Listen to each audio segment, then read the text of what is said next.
미션 컴플릿! 친구들 안녕하세요. 김현태 선생님이에요.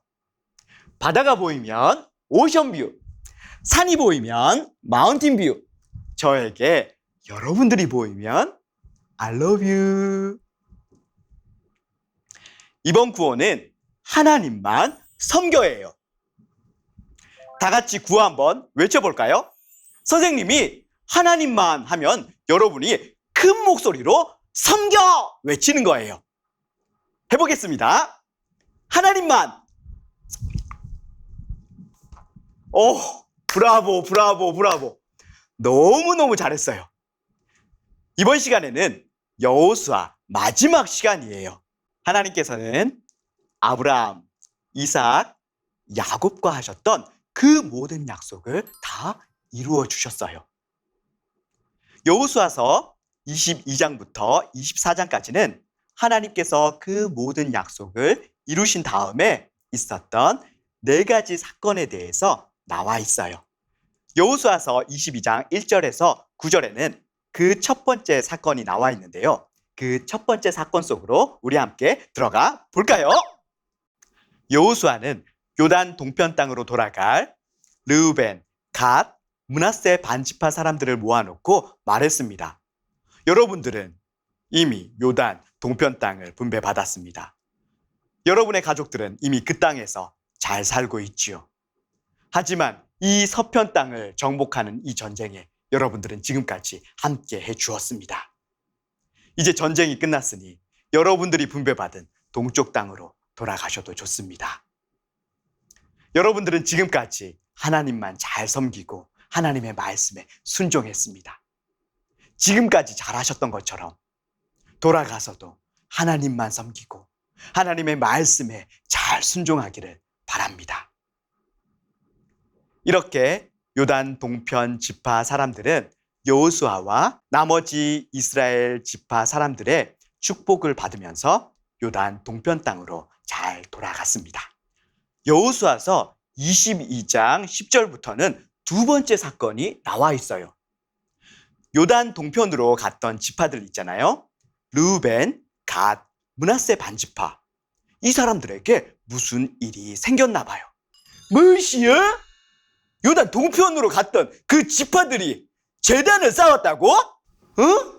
레위기 17장에 하나님 섬길 때, 하나님께 제사 드릴 때는 오직 한 곳, 성막에서만 제사 드리라고 했는디, 그렇다면 이것들이 하나님 말씀을 어긴 것이요? 왜 제단을 쌓았을까? 우상숭배 하려고 그랬겠지. 우상숭배? 이것들 우상숭배 하면 우리가 가만두면 안 되지. 혼쭐을 내줘야 되겠구먼. 갑시다. 요단 서편 사람들은 요단 동편 사람들이 제단을 만들었다는 소식을 듣고 그들과 싸우기 위해서 실로라는 곳에 모였어요. 그런데 신명기 20장 말씀에 보면 전쟁을 하기 전에 먼저 그들이 왜 그랬는지 그 이유에 대해서 알고 대화를 통해서 싸우지 않고 다른 방법으로 그 문제를 풀 수 있다면 그렇게 하도록 되어 있어요. 그래서 요단 서편 사람들은 먼저 요단 동편 사람들이 왜 제단을 만들었는지 그 이유를 알아보기로 했어요. 너희들 제단은 왜 쌓은 것이요? 레위기 17장에 하나님께 제사 드릴 때 오직 한 곳, 성막에서만 제사 드려야 된다는 거 몰라? 혹시 우상에게 제사 드리려고 제단을 만든 거 아니요? 너희들 그것 때문에 왔나? 아니다. 너희들 완전히 우리를 오해했는데? 잘 봐라. 너희들하고 우리 사이에는 요단강이 흐르고 있다 아이가. 우리는 동편, 너희는 서편. 이렇게 살고 있으면 오랫동안 잘 못 만나고 그러면 너희들이 우리를 다 잊어버리고 자들은 우리와 같은 민족 아니다. 하나님 섬기는 같은 하나님 백성 아니다. 이렇게 할까 봐서 이게 걱정돼 갖고 우리는 너희들과 같은 한 민족이다. 같은 하나님 섬기는 백성이다. 이 증거로 제단을 만들어 놓은 거다. 그리고 잘 봐라. 제단의 위치 좀 봐봐라. 동쪽에 있지 않고 요단강 서쪽에 있다 아이가. 우리가 만약에 이 제단에서 제사를 드릴 거면 우리 땅에다가 만들어 놨을까 아이가. 그런데 왜 강을 건너가야 되는데 그 불편함을 무릅쓰고 서쪽에다가 만들어 놨겠노? 맞지? 그러네. 맞다 아이가. 우리는 이렇게까지 너희들을 생각하는데 너희들은 우리를 오해하고 정말 씁씁하네. 미안해. 우리가 잘못 생각했어. 잘못했어. 봐라. 내가 알 거라고 안 그랬나? 괜찮다. 뭐 그럴 수 있지. 우리도 지금 생각해보니까 오해할 수 있겠다는 생각이 드네. 우리 이렇게 오랜만에 만났는데 엄청 반가운데 한번 안아볼까? 그런데 네 그 사이에 목소리가 좀 바뀌었다. 말투가 좀 바뀌었는데 엄청 귀엽어. 우리 목소리 듣고 우리 말투 듣고 귀엽다는 말 좀 많이 하고 그런다. 이렇게 요단 동편 사람들과 서편 사람들은 대화로 문제를 해결했어요. 이 두 번째 사건을 통해서 우리가 알 수 있는 것은 첫 번째, 하나님의 백성은 하나님만 사랑하고 하나님만 섬겨야 한다고 하는 것이에요. 그리고 두 번째는 문제가 일어났을 때 대화를 통해서 그 문제를 해결할 수 있다고 하는 것이에요. 싸울 때 대부분 이유는 오해 때문에 생겨나요. 그래서 왜 그런 행동을 했는지 대화를 하다 보면 그 문제가 해결될 때가 많이 있어요. 이스라엘 백성들처럼 문제가 생겼을 때 대화로 해결해 봤으면 좋겠습니다. 여호수아서 23장에는 세 번째 사건이 나와 있어요. 여호수아가 이제 나이가 많이 들었어요. 할아버지가 된 여호수아는 이스라엘의 지도자들을 실로에 모아놓고 설교를 했어요. 나는 이제 나이가 많이 들었습니다. 하나님께서 여러분들을 위해서 어떤 일들을 행하셨는지, 우리를 위해서 무슨 일을 하셨는지 여러분들이 보고 잘 아실 것입니다. 하나님은 우리를 위해서 싸워주셨고, 그래서 우리는 가나안 땅을 차지할 수가 있게 되었습니다. 여호수아의 말처럼 하나님께서는 이스라엘 백성들을 위해서 싸워주셨어요. 하나님께서는 하나님은 이스라엘 백성들을 도와주시는 분, 싸워주시는 분이라는 것을 기억하기를 원하셨어요.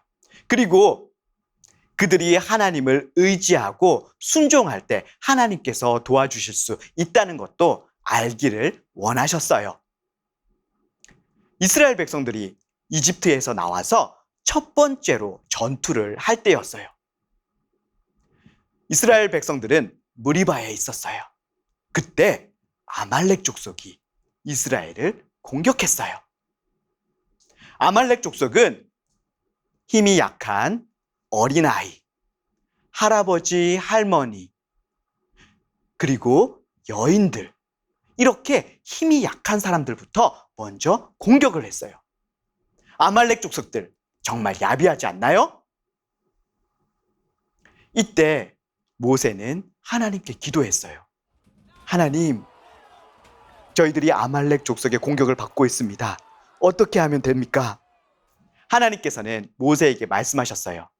너는 백성들이 잘 보이는 저기 위에 언덕에서 손을 들고 기도하고, 여호수아는 이스라엘의 군대를 이끌고 아말렉과 전투를 하거라. 모세는 이 하나님의 말씀에 순종해서 언덕 위에 올라가서 손을 들고 하나님께 기도했어요. 모세가 기도하는데 이게 웬일이에요? 에따, 이게 무슨 일이요? 힘이 불끈 막 솟는구만. 아따, 아그들아, 여기 좀 와서 형님 좀 보고 가야 쓰겄다. 도망가지 말고, 도망가다 잡혀서 맞으면 엄청 아파야. 또 도망가네? 이렇게 모세의 손이 올라가 있을 때는 여호수아와 여호수아의 군대, 이스라엘 군대가 아말렉을 싸워서 이겼어요. 그런데 모세의 손이 계속 올라가 있을 수가 없었어요. 모세의 팔이 너무너무 아팠거든요. 아이고 모세의 팔이 내려오니까 이제 여호수아와 여호수아의 군대도 힘이 점점 빠졌어요. 아이고, 왜 이렇게 힘이 쭉쭉 빠지는 것이요? 이렇게 모세의 손이 내려가니까 이스라엘 군대도 아말렉 군대에게 지기 시작했어요. 모세는 이 모습을 보고 안 되겠다. 내가 있는 힘껏 젖먹는 힘을 다해서 손을 올려야지. 손을 들고 하나님께 다시 기도했어요. 하나님 도와주세요. 그랬더니 다시 여호수아와 이스라엘 군대도 힘이 불끈불끈 힘이 막 쏟는구만. 이래서 이겼어요. 그런데 다시 모세의 손이 너무너무 팔이 아팠어요. 그래서 모세의 팔이 또 내려갔어요. 그랬더니 이스라엘 군대도 다시 힘이 저놈이 이스라엘의 대장 여호수아다. 저놈을 밟아. 모세의 손이 올라가야지 우리가 이길 수 있단께. 모세의 손을 받쳐서 모세가 계속 기도의 손이 올라가서 하나님께 기도할 수 있도록 해줘야 돼. 이렇게 해서 아론과 훌이 모세의 손을 받쳐서 올렸어요. 그랬더니 이스라엘 백성들도 힘이 불끈불끈 쏟아서 이길 수 있었어요. 갈렙 형님, 껌 하나만 줘보셔. 오늘 내가 확 씹어볼란 게. 이렇게 해서 이스라엘이 아말렉 족속을 이길 수 있었어요. 그렇다면 하나님께서는 왜 모세에게 이스라엘 백성이 잘 보이는 언덕에 있으라고 하시고 손이 올라가면 이기고 모세의 손이 내려가면 지게 하셨을까요? 우리가 손을 올리지 않고 기도해도 하나님께서는 우리의 기도를 다 들으시고 도와주실 수 있는 분이신데 왜 이때 하나님께서는 모세의 손이 올라가면 이기고 내려가면 지게 하셨을까요? 이 아말렉과의 전투는 이스라엘이 다른 족속과 전투했던 첫 번째 전투였어요. 그래서 이 첫 번째 전투에서 하나님께서 이스라엘 백성들에게 꼭 가르쳐주고 싶은 것이 있었어요. 그게 뭐냐 하면 하나님께서는 이스라엘을 도와주시는, 하나님의 백성을 도와주시는, 그리고 그 하나님의 백성을 위해서 대신 싸워주시는 그런 하나님이라고 하는 사실이에요.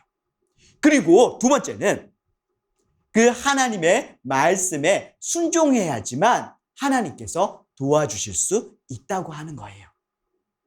하나님께서 손을 올리라고 하면 손을 올려야지만, 순종해야지만 하나님께서 도와주시고 대신 싸워주셔서 이길 수 있다고 하는 거죠.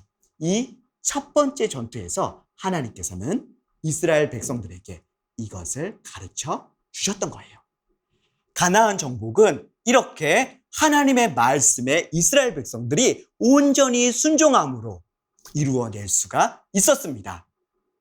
하나님께서 요단강을 법궤를 들고 들어가라고 말씀하셨을 때 그 말씀에 순종해서 들어가니까 요단강 물이 멈춰 서게 됐어요. 하나님께서는 요단강을 건너와서 이스라엘 백성들에게 여리고에서 3km밖에 떨어지지 않은 길갈이라는 곳에서 할례를 행하라고 하셨죠. 이 말씀에 순종해서 이스라엘 백성들이 할례를 했어요. 할례가 뭐죠? 포경수술이에요. 이때에는 돌칼로 잘랐어요. 그리고 약도 없어요. 그래서 3일 되면 엄청 아프거든요. 전투력을 완전히 상실해요. 그런데 여리고성 3km, 엄청 가까워요. 3km 앞에서 할례를 행하라고 했는데 이스라엘 백성들은 그 하나님의 말씀에 순종해서 할례를 했고요. 그리고 여리고성을 돌라고 했는데 하나님의 말씀에 순종해서 돌았어요. 그랬더니 여리고성이 화르르르르 무너졌죠. 이렇게 가나안 땅 정복은 하나님의 말씀에 온전히 순종해서 이루어낼 수 있었던 거예요. 여호수아는 계속해서 이스라엘 백성들에게 설교했습니다. 여러분, 우리가 하나님을 의지하고 하나님의 말씀에 순종했을 때 하나님께서는 우리를 위해서 싸워주셨고 승리할 수가 있었습니다. 그러니 여러분들 계속해서 하나님을 의지합시다. 하나님의 말씀에 온전히 순종합시다. 모세의 율법책에 기록된 대로 모두 다 지켜서 행합시다. 여호와 하나님을 가까이 합시다. 우리가 어떻게 하나님과 가까이 있을 수 있을까요? 하나님은 지금도 우리와 함께 계세요. 우리와 함께 계신 그 하나님을 생각하고, 그리고 우리가 하고 싶은 말을 하나님께 하는 거예요. 그러면 하나님께서 우리 마음속에, 우리의 생각 속에 하나님의 말씀을 말씀해 주세요. 우리는 우리 마음속으로, 우리 생각 속에서 하나님의 말씀을 들을 수 있어요. 선생님은 길을 가면서도 하나님을 생각하고 하나님께 이야기를 해요. 하나님, 와, 오늘 하늘이 너무너무 예뻐요. 와, 하나님, 꽃이 너무너무 향기롭고 예뻐요. 그래, 꽃이 참 예쁘지? 하는 마음을 하나님께서 제 마음속에 넣어주세요. 그리고 뭘 해야 될지 잘 모를 때도 하나님께 말해요. 선생님이 중국에 갔을 때 집회를 인도해야 되는데 어떻게 인도해야 될지 잘 모르겠는 거예요. 하나님, 집회를 인도해야 되는데 어떻게 하죠? 아픈 사람을 위해서 기도해 주거라 라는 마음을 주셨어요. 그래서 아픈 사람을 위해서 기도했는데 거기에 있는 많은 사람들이 낫는 일이 있었어요. 차를 타야 되는데 차표를 살 돈이 없었어요. 하나님, 차를 타야 되는데 돈이 없어요.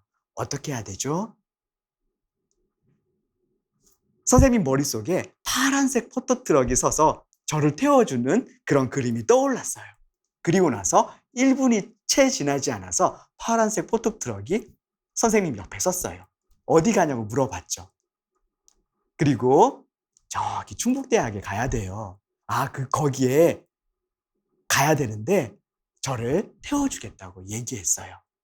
이렇게 우리는 우리가 하고 싶은 말을 하나님께 할 수 있고, 하나님께서 우리에게 하시는 말씀을 우리의 생각 속에서, 우리의 마음 속에서 들을 수 있어요. 이렇게 우리는 하나님과 가까이 지낼 수 있어요. 여호수아는 또 이스라엘 백성들에게 말했어요. 여러분들은 하나님을 사랑해야 합니다. 하나님을 어떻게 사랑할 수 있을까요? 눈에 보이지 않고 만질 수도 없는 하나님. 그 하나님께 우리가 어떻게 사랑을 표현해 드릴 수 있을까요? 선생님은 부모님이 일찍 돌아가셨어요. 어머니는 초등학교 5학년 때, 아버지는 중학교 1학년 때 돌아가셨어요. 그리고 나서 어버이날이 됐어요. 주변에서 사람들은 부모님께 카네이션 꽃을 달아드리기 위해서 카네이션 꽃을 샀어요. 선생님은 그 모습을 보면서 이런 생각을 했어요. 나의 하나님, 나의 아버지 하나님께 카네이션을 달아드리고 싶다. 그런데 하나님은 보이지도 않고 만질 수도 없는데 어떻게 카네이션을 달아드리지? 하나님께 카네이션을 달아드릴 수 있는 방법이 생각나지 않아서 너무너무 속상해서 엉엉 울었어요. 우리가 어떻게 하나님 가슴에다가 카네이션을 달아드릴 수 있을까요? 선생님이 마태복음 25장을 읽다가 하나님의 가슴에 카네이션을 달아드릴 수 있는 방법을 알게 됐어요. 마태복음 25장에는 천국에 가는 사람과 지옥에 가는 사람을 나누는 심판, 그 심판에 대해서 나와 있어요. 예수님께서 천국에 가는 사람들에게 말씀하셨어요. 너희들은 내가 배고팠을 때 먹을 것을 주었고, 내가 목말랐을 때 마실 것을 주었고, 내가 입을 옷이 없었을 때 입을 옷을 주었다. 내가 집이 없을 때 너희 집에 머물러 있게 해주었고, 내가 친구가 없었을 때 나에게 찾아와서 친구가 되어주었다. 예수님, 저는 예수님을 땅에서 살 때 한 번도 만난 적이 없어요. 제가 예수님께 마실 물도 드리고 먹을 것도 드렸다니요. 그게 무슨 말이세요?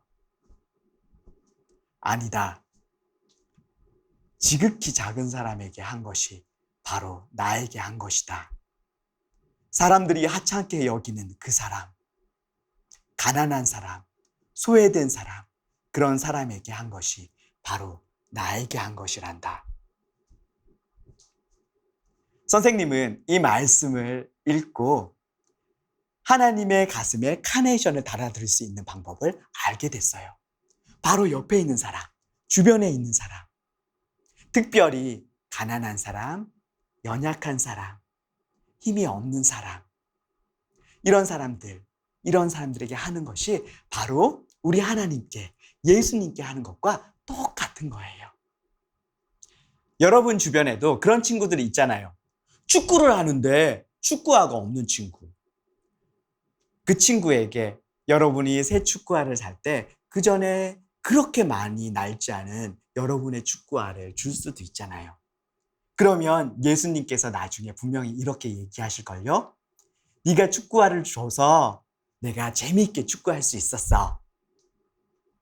또 이런 친구 있어요. 다른 친구들과 잘 어울리지 못하는 친구. 그러면 놀 때 그 친구를 불러서 같이 놀 수 있어요.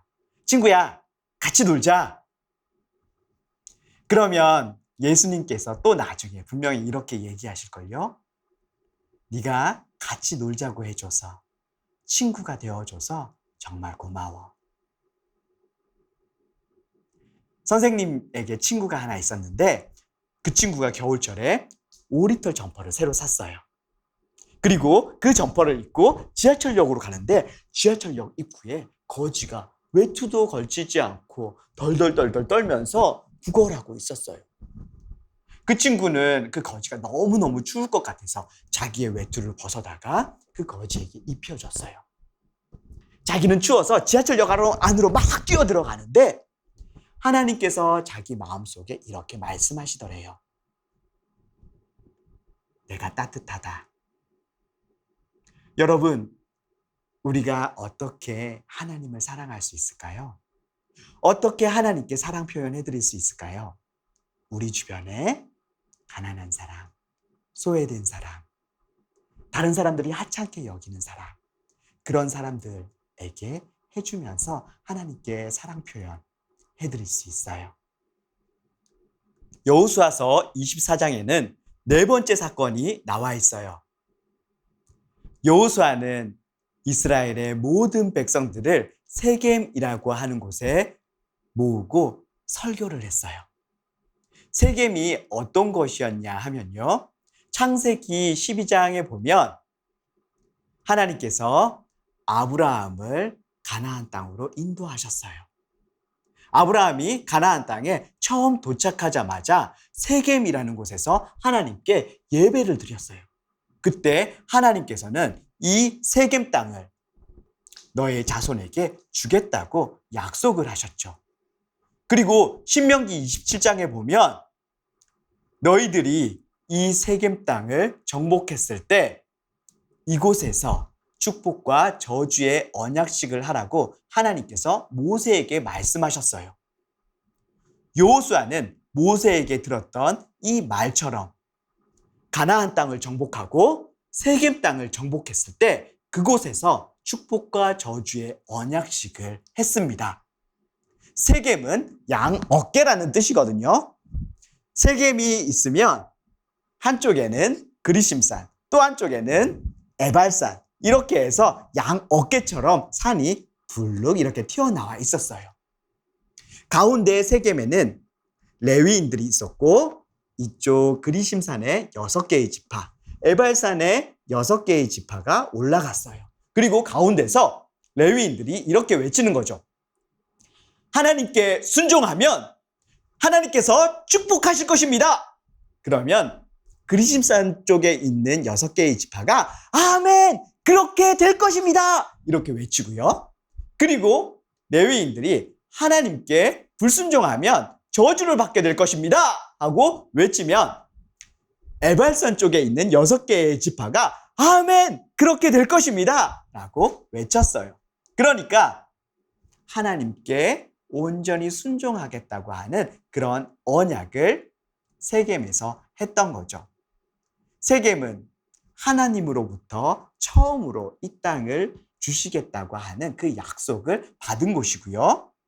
그리고 하나님께 온전히 순종하겠다고 했던 결단을 했던 곳이 바로 세겜이라고 하는 땅이었어요.